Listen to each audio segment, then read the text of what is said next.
Donc je reviens sur ce nouveau concept que j'ai développé dans la précédente vidéo, qui est celle du bilatéralisme. C'est une notion qui n'est pas familière au langage de l'astrologie, et moi-même je ne l'ai pas utilisée jusqu'à présent, alors même que j'avais tellement souvent insisté sur la question de la dualité. Et j'ai toujours dit que le 1 générait forcément du 2. On en a parlé dans ma précédente vidéo, je ne reviendrai pas là-dessus. En revanche, j'aurais parlé non plus de la crise du couple quand on passe à une phase de multilatéralisme, mais la crise du multilatéralisme quand on passe à la notion de couple. Je voudrais parler de ces deux questions en fait. Si on prend l'année 1989, on s'aperçoit que Saturne donc est autour de 14 degrés du Capricorne, et donc que l'on sort d'une période de bipolarisme, de bilatéralisme. Et d'ailleurs j'emploie le mot bipolarisme délibérément, car c'est bien de ça dont il s'agit. Et à quel point 1989 marque la fin du bipolarisme de la société, du monde en fin de compte, quelque part. C'est-à-dire de cette espèce de couple entre les pays libéraux et les pays communistes. C'est un clivage qui ne fonctionne plus trop, et la chute du mur de Berlin correspond assez bien à cette idée d'un système bipolaire qui est en crise.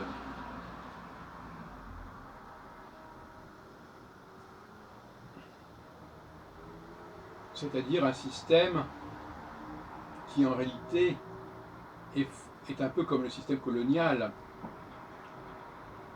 avec une puissance masculine, si on veut, qui exploite une puissance féminine. En l'occurrence la Russie, par rapport à ses alliés et ses satellites, comme de Varsovie. En 1960, c'était la France par rapport à ses colonies, notamment à l'Afrique centrale et française, etc. Donc, ce sont des périodes où cette synergie bipolaire ne fonctionne plus, et où il y a une sorte d'ouverture comme ça vers le monde, une sorte de dissolution de la bipolarité.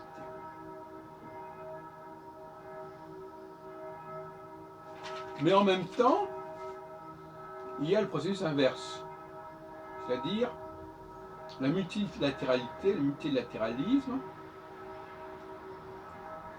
peut également, bien entendu, connaître une crise. Et cette crise, il la rencontre au moment justement de la conjonction de Saturne avec les 4 étoiles fixes royales, avec l'une des 4 étoiles fixes royales, bien sûr, pas les 4 en même temps. Et à ce moment-là, on passe du multilatéralisme, un peu comme on peut prendre le cas, par exemple, de l'Union européenne, qui est une sorte de multilatéralisme, ou de conjonction de bipolarisme respectifs. À ce moment-là, lorsque revient la conjonction, ce qui va être le cas d'ailleurs prochainement, le bipolarisme va remplacer le multilatéralisme. Alors en 1940, par exemple, en juin 40.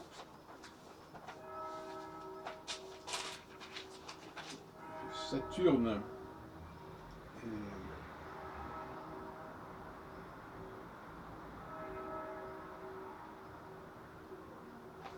est dans une phase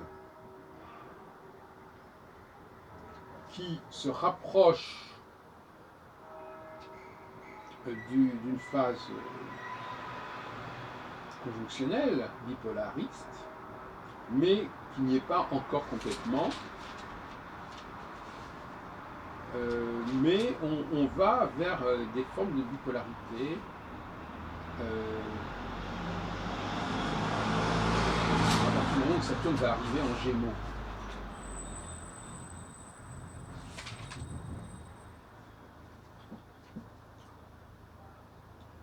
Donc, il faut appliquer notre modèle à l'histoire de l'humanité, à l'histoire du XXe siècle, et comprendre à quel moment certaines unions se font ou se défont, tant sur le plan des personnes morales que des personnes physiques.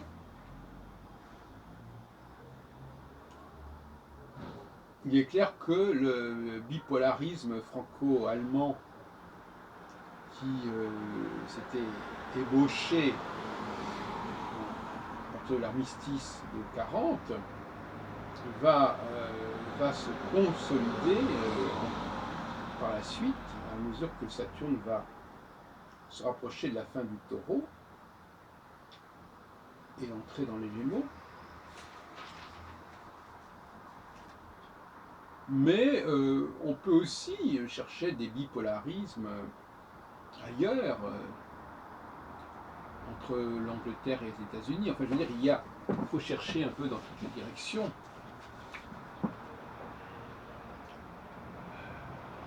Ce qui est intéressant, c'est, au bout du compte, d'être sensible à cette question, de cette espèce de fluctuation du bipolaire, du bilatéral vers le multilatéral, et du multilatéral vers le bilatéral.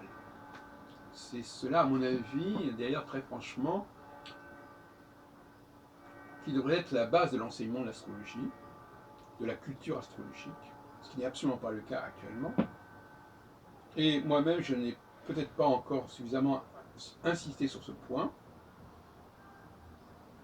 Et quand une théorie n'insiste pas suffisamment sur certains points, eh bien, elle est défaillante, elle est insuffisante, elle est décevante, parce qu'elle ne parle pas de manière suffisamment concrète des choses. Et je ne dis pas, bien évidemment, que l'astrologie doit être très précise.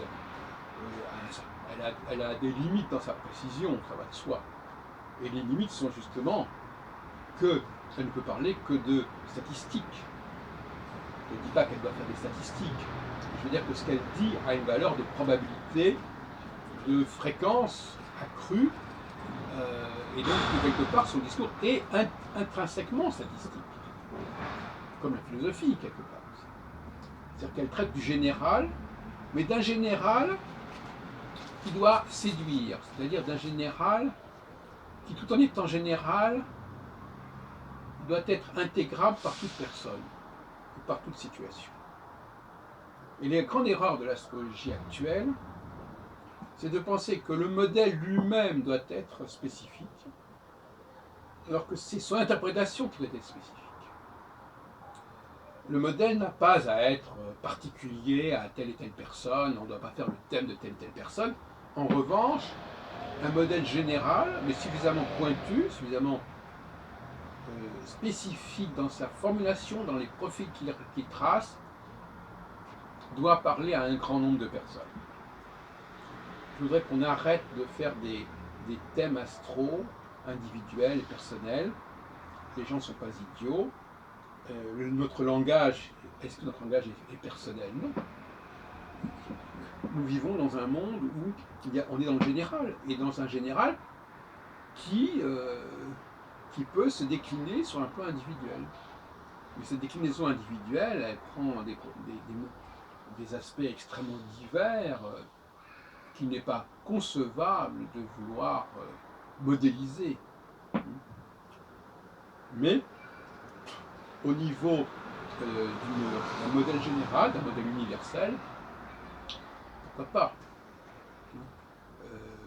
Il ne faut pas perdre de vue la notion de modèle universel qui était déjà chez Henri de Boulainvilliers, sur l'astrologie mondiale qu'il a publié, en fait, il a rédigé parce que ça n'a pas été publié avant 1949.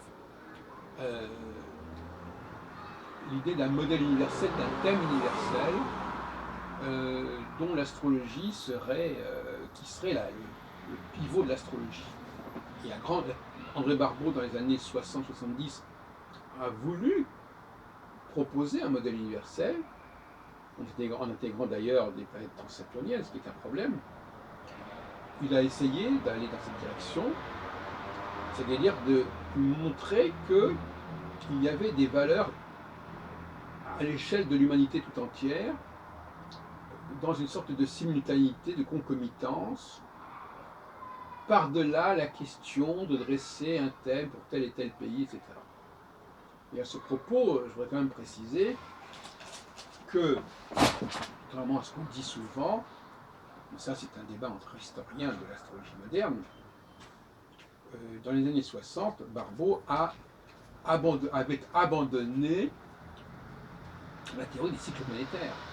Il ne le dit pas suffisamment. Alors, c'est facile de remonter après, de dire oui, mais il en avait parlé en 1950. Mais en 1950, il avait effectivement basé son travail sur certains cycles, ce qu'il appelle des cycles planétaires, à la suite de son frère Armand Barbeau, qui étaient justement des cycles binaires, en l'occurrence, de deux planètes, et qu'il fallait associer d'ailleurs à des pays, comme par exemple la Russie, par rapport au cycle Saturne-Neptune.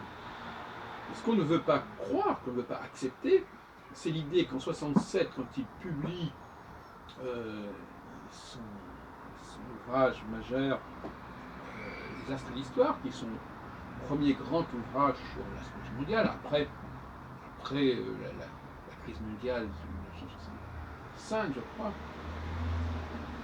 on fait un traité d'astrologie mondiale, et puis qui pose, en fait, comporte beaucoup de problèmes prévisionnels, notamment concernant l'ascension irrésistible, soi-disant, du monde soviétique par rapport aux États-Unis. Et André Barbeau propose quelque chose de totalement nouveau. Il abandonne les différents cycles planétaires de deux planètes pour un cycle global qui aurait une valeur universelle. Voyez-vous, on n'est pas très loin de cette du bilatéral, puisque les deux planètes qu'on met en relation, c'est du bilatéral, et du multilatéral quand on combine les conjonctions de toutes les planètes entre Jupiter et Pluton. Donc Barbeau lui-même a oscillé au cours de sa carrière d'astrologue entre un bilatéralisme des planètes, Saturne-Neptune, à l'époque de Albumazzar et jusqu'au XVIIe siècle, c'était le bilatéralisme de Jupiter et de Saturne, ce qui était la base de ce qu'on appelle les grandes conjonctions, et un multilatéralisme qui est à l'honneur, si on peut dire, dans les années 70, et qui malheureusement va se retrouver un petit peu en porte-à-faux avec les événements dans les années 80, qui étaient justement les années où l'indice de Barbeau devait indiquer une nouvelle guerre mondiale. Et à mon avis, c'est là qu'il y avait une erreur d'analyse, parce que dire qu'il y a un modèle universel, ça ne signifie pas nécessairement qu'il y a une mondialisation des choses, au sens où tout le monde serait en contact, comme c'est un peu le cas dans une guerre mondiale. Ça signifie seulement qu'il y a partout dans le monde des phénomènes du même ordre. C'est pas la même chose que de dire qu'il y a une guerre mondiale. D'ailleurs, une guerre mondiale, il n'y en a pas eu en dehors du XXe siècle, il n'y en a pas eu spécialement. Bon, donc finalement, c'est pas un concept tellement valable. Donc c'est assez étrange, c'est ce concept de guerre mondiale qui a amené Barbault à la recherche d'un modèle universel, mais c'est aussi ce concept de guerre mondiale qui a fait échouer son modèle, parce que ce modèle avait été mal formalisé. Ce qui ne veut pas dire qu'il est valable en soi, mais il avait déjà été dès le départ mal formalisé, parce que, en fait, il ne s'agit pas de concevoir que tout le monde est en contact avec tout le monde. C'est pas complètement utopique. Mais ça aurait été évidemment assez spectaculaire si ça s'était produit dans les années 80. Ça ne s'est pas produit, tant pis, tant mieux. Bon, cela dit, le multilatéralisme proposé par Barbault, dont il est revenu, parce qu'aujourd'hui on reparle beaucoup plus des cycles planétaires, donc des bilatéralismes, et on est sceptique sur le multilatéralisme, enfin bon, on pourrait détailler tout cela. Et nous avons effectivement des doutes très sévères, très sérieux sur la valeur de ce multilatéralisme à la Barbault, de Jupiter à Neptune, ou Jupiter à Pluton, malheureux, avec le malheureux Pluton d'ailleurs. Et il semble qu'il soit préférable d'utiliser le système que je propose et qui correspond à une nouvelle réforme majeure de l'astrologie, comme il y en a tous les 100 ans à peu près, avec le retrait de l'astrologie de toutes les planètes transsaturniennes et la volonté de choisir, de focaliser sur une seule planète. Donc là, on a un véritable mariage bilatéral entre l'astrologie et cette planète-là. Là, c'est une alliance entre l'astrologie et une planète et non pas avec toutes les planètes. Donc là, vous voyez, on rentre dans la même logique que j'expose tout à l'heure, c'est-à-dire cette idée de bilatéralisme, d'alliance entre deux puissances, l'astrologie et l'astronomie, par le biais de cette planète, de Saturne et des 4 étoiles fixes moyennes.